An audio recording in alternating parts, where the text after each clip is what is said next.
Hello friends, स्वागत करता हूं मैं आपका स्पर्धालय एकेडमी के ऑफिशियल यूट्यूब चैनल पर।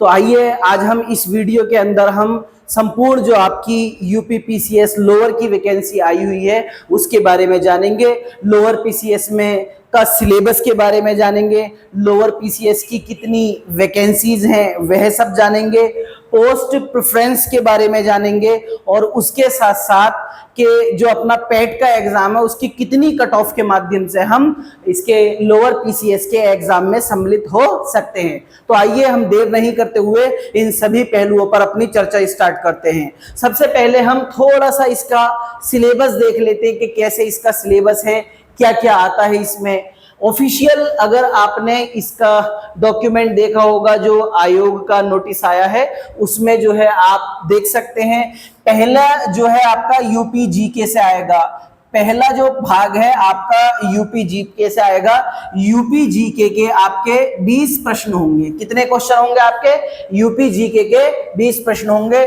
दूसरा जो है इसमें हिंदी के 10 प्रश्न आएंगे। हिंदी के आपके 10 प्रश्न आएंगे। यूपी जीके के 20 प्रश्न आएंगे और आपका हिंदी के आपके 10 प्रश्न आएंगे। हिस्ट्री का अगर हम बात करते हैं तो 5 प्रश्न हिस्ट्री के आएंगे। हिस्ट्री में भारत का इतिहास एवं भारतीय राष्ट्रीय आंदोलन। तो आपको क्या करना, भारतीय राष्ट्रीय आंदोलन आधुनिक भारत पर ज्यादा फोकस करना है। तो लगभग आधुनिक भारत में भी स्पेशली भारतीय राष्ट्रीय आंदोलन से 2 से 3 प्रश्न आएंगे और 2 से 3 प्रश्न आपके प्राचीन और मध्यकालीन भारत से आएंगे। तो हमें भारतीय राष्ट्रीय आंदोलन पर ज्यादा फोकस करना है। तो 5 प्रश्न आपके हिस्ट्री से आएंगे। 5 प्रश्न आएंगे आपके पॉलिटी से। पॉलिटी से कितने प्रश्न आएंगे आपके? 5 प्रश्न आपके पॉलिटी से आएंगे। और विश्व एवं भारत के भूगोल से आपके 5 प्रश्न आएंगे। विश्व एवं भारत के भूगोल से कितने प्रश्न आएंगे? 5 प्रश्न आएंगे। और इकोनॉमिक्स से और सामाजिक विकास भी इकोनॉमिक्स का पार्ट है। जैसे कि आपके पंचवर्षीय योजना हो गई, बहुत सारी आपकी भारत सरकार या स्टेट गवर्नमेंट की जो विकासात्मक योजनाएं हैं वो इसमें सामाजिक विकास में आती हैं। एचडीआई वगैरह आपका सामाजिक विकास में आ गया, ठीक है। ये ह्यूमन डेवलपमेंट से संबंधित जितनी भी योजनाएं आती है वो सामाजिक विकास के अंडर में आती। तो अर्थव्यवस्था प्लस सामाजिक विकास से जो आएंगे आपके 5 प्रश्न आएंगे। अगली बात करते हैं हम जो समसामयिक मुद्दे होंगे, चाहे आपके उत्तर प्रदेश के समसामयिक मुद्दे हों, राष्ट्रीय समसामयिक मुद्दे हों, अंतरराष्ट्रीय समसामयिक मुद्दे हों। समसामयिक मुद्दे अर्थात करंट अफेयर से आपके 5 प्रश्न आएंगे। इसके पश्चात अगर हम बात करते हैं साइंस एंड टेक, ध्यान रखना है इस एग्जाम के अंदर साइंस जो अपना बेसिक साइंस है वहां से प्रश्न आने की कम संभावना, चूंकि विज्ञान एवं प्रौद्योगिकी से जो आएंगे आपके 10 क्वेश्चन आएंगे इसके। तो आप टेक अलग है, साइंस अलग है। तो जो टेक होता है साइंस एंड टेक, वो साइंस का अप्लाइड पोर्शन होता है। तो टेक से जो है आपके साइंस एंड टेक से आपके 10 प्रश्न आएंगे। इसके पश्चात आपके एनवायरमेंट, इकोलॉजी एंड डीएम मतलब आपका डिजास्टर मैनेजमेंट अर्थात आपका आपदा प्रबंधन और एनवायरमेंट से जो क्वेश्चन आएंगे आपके कुल आपके 10 प्रश्न आएंगे। कितने प्रश्न आएंगे? 10 प्रश्न आएंगे। इसके पश्चात आपका डीआई से आपके 10 प्रश्न आएंगे। और फिर अंत में अगर हम देखें कंप्यूटर भी एक महत्वपूर्ण सब्जेक्ट है, कंप्यूटर से 55 प्रश्न आए 15 प्रश्न आएंगे। इस तरीके से अगर हम सारे कोई प्रश्न जोड़े 20, 10, 30, 40, 50, 60, 70, 80, 90, 100, तो टोटल जो प्रश्न आएंगे आपके 100 नंबर के 100 प्रश्न आएंगे। और 100 प्रश्न आपके 100 ही नंबर के होंगे। तो एक बार फिर देख लेते हैं क्या सिलेबस है आपका। यूपीजी के 20 नंबर, हिंदी 10 नंबर, भारत का इतिहास एवं भारतीय राष्ट्रीय आंदोलन 5 नंबर, पॉलिटी 5 नंबर, भारत एवं विश्व का भूगोल 5 नंबर, अर्थव्यवस्था सामाजिक विकास 5 number, current affair 5 number, science and tech 10 number, environment and disaster management अर्थात आपका पर्यावरण एवं आपदा प्रबंधन जो आएंगे आपके 10 नंबर, डीआई आपका 10 नंबर और कंप्यूटर जो है आपका 15 नंबर आएगा। इस तरीके से संपूर्ण सिलेबस के आपके 100 प्रश्न 100 नंबर के होंगे।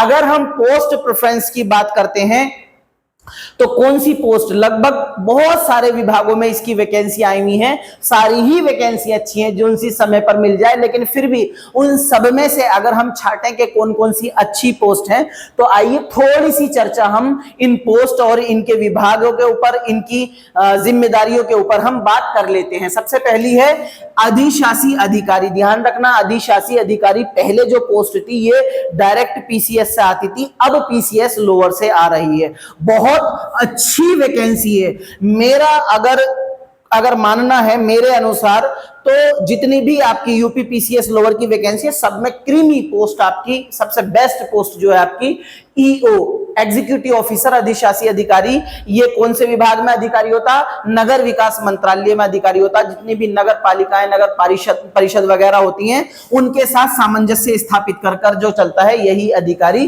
चलता है। उसके बाद सहायक चकबंदी अधिकारी। देखिए, सहायक चकबंदी अधिकारी भी बहुत ही अच्छी पोस्ट है। ये राजस्व विभाग के अधीन आती है ये पोस्ट, और पहले ये पीसीएस से आती थी और अब ये लोअर पीसीएस से आती है। और सहायक चकबंदी अधिकारी जो होता, सबसे बड़ी बात, ये पोस्ट ऐसी जिसमें न्यायिक शक्ति अर्थात मजिस्ट्रेट शक्ति इस पद में है आपकी। जो चकबंदी, सहायक चकबंदी अधिकारी होता है, ये मजिस्ट्रेट पावर है, मजिस्ट्रेट शक्ति है, तो अर्थात न्यायिक शक्तियां हैं। और कोई भी पद जो मजिस्ट्रेट या न्यायिक शक्तियों से संबंधित है, आप समझते हैं, एक जिम्मेदारी भरा और एक शक्तिशाली पद होता है। ठीक है, पहले ये दोनों पोस्टें जो आती थी आपकी पीसीएस से आती थी, अब लोअर में डाल दी।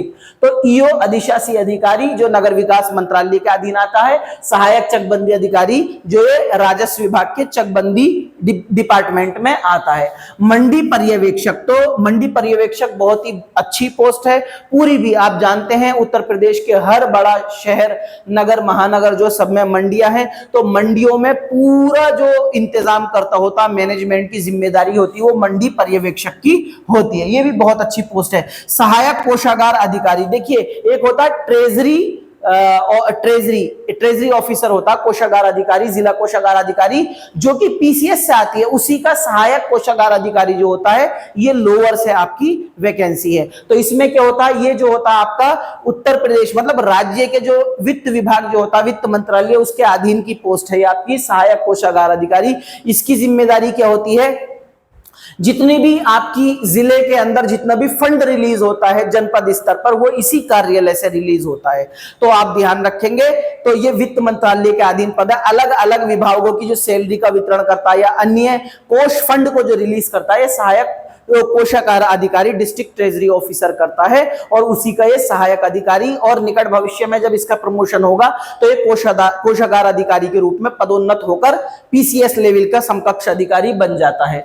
उसके बाद केंद्रीय प्रभारी सड़क परिवहन। तो आप जानते हैं, आपका उत्तर प्रदेश राज्य सड़क परिवहन विभाग के अंडर होता है। तो जितनी भी आपकी रोडवेज के बड़े बड़े आपके जैसे स्टेशन हो गए, जैसे कि मुरादाबाद में रोडवेज का अड्डा हो गया, मेरठ में आपका रोडवेज का अड्डा हो गया, प्रयागराज में आपका, गोरखपुर में, तो जो भी बड़ा आपका बस अड्डा होता है, उसकी संपूर्ण मैनेजमेंट की जिम्मेदारी जो होती है, जैसे कि आपका बहुत सारी आपकी रोडवेज जो होती है, उनका मेंटेनेंस रखना, उनका शेड्यूल तैयार करना, और बस अड्डे की जो व्यवस्था एकदम चाक चौबंद होनी चाहिए। बड़ा ये भी अच्छा पद है, ये परिवहन मंत्रालय के अधीन ये पद आता है, केंद्रीय सड़क परिवहन प्रभारी। उसके पश्चात अगर हम बात करते हैं सप्लाई इंस्पेक्टर, तो सप्लाई इंस्पेक्टर जितने, ये भी एक अच्छा पद है, ये आपका खाद्य आपूर्ति विभाग के अंडर में ये पद आता है आपका।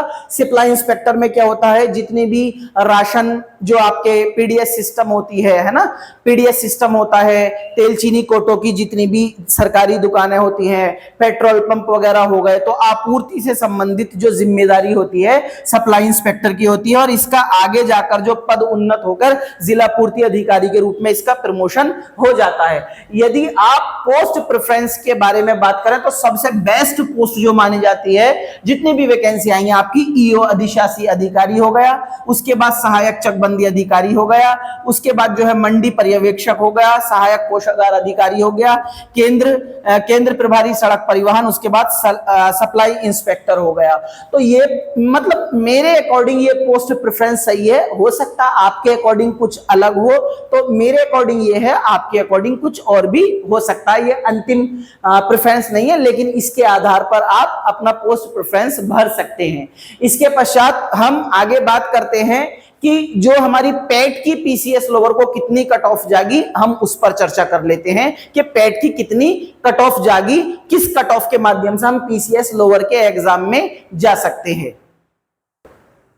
इसके पश्चात अगर हम पैट की कट ऑफ की बात करें कि पैट में किसका कितना स्कोर है, कौन बच्चा कौन अभ्यर्थी फॉर्म भर सकता है, तो ध्यान रखना है कि थोड़ी सी कैलकुलेशन है, अपन लोगों ने डाटा इकट्ठा करा है, इस डाटा के आधार पे थोड़ी सी प्रैक्टिकल बात कर लेते हैं।